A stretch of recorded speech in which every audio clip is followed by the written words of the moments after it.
Të gjitha veprimet e Trumpit, sidomos këtu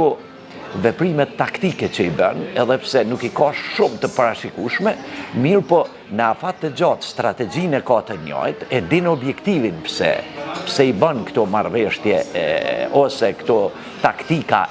të përkohshme me qëllim me arrit atë objektivin strategjik, gjë që po e shohim edhe në lindjen e mesme që i përdor ose me këtë politikën e tarifave që lun me partnerët mirë, po në fund e ka një objektiv.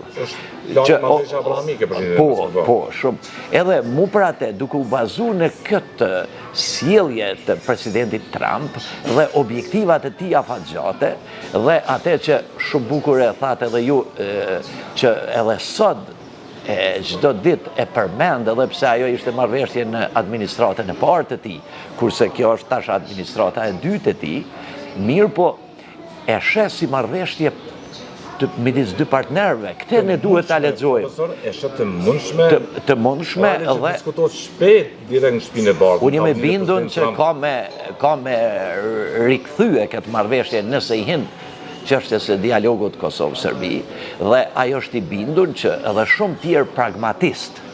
apo të themi racionalist në këtë marrëdhënie ndërkombëtare e shohin si lehtësim mirë, respektivisht si bazë mirë për një marrëveshje përfundimtare, gjë që edhe unë e shoh në atë kuptim, mirë po duke u bazuar në deklaratat e tij të fundit, mu më bën përshtypje kjo në raportet kur përmendet gjithëherë Serbia dhe Kosova.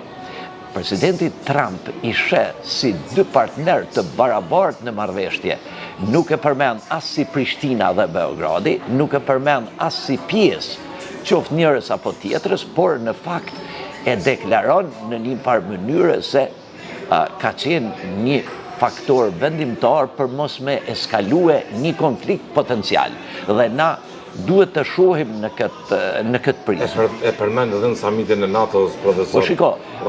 ambicjet e tij për të qenë njeriu i cili bën paqe, në referencat e tij të krijimit të paqes në vende të ndryshme, qoftë midis Indis, Pakistanit, qoftë midis Izraelit, Iranit, qoftë edhe midis Kosovës dhe Serbisë, në fakt e fut në mesin e referencave të cilat ati do t'i japin mbështetje për respekt ose formën më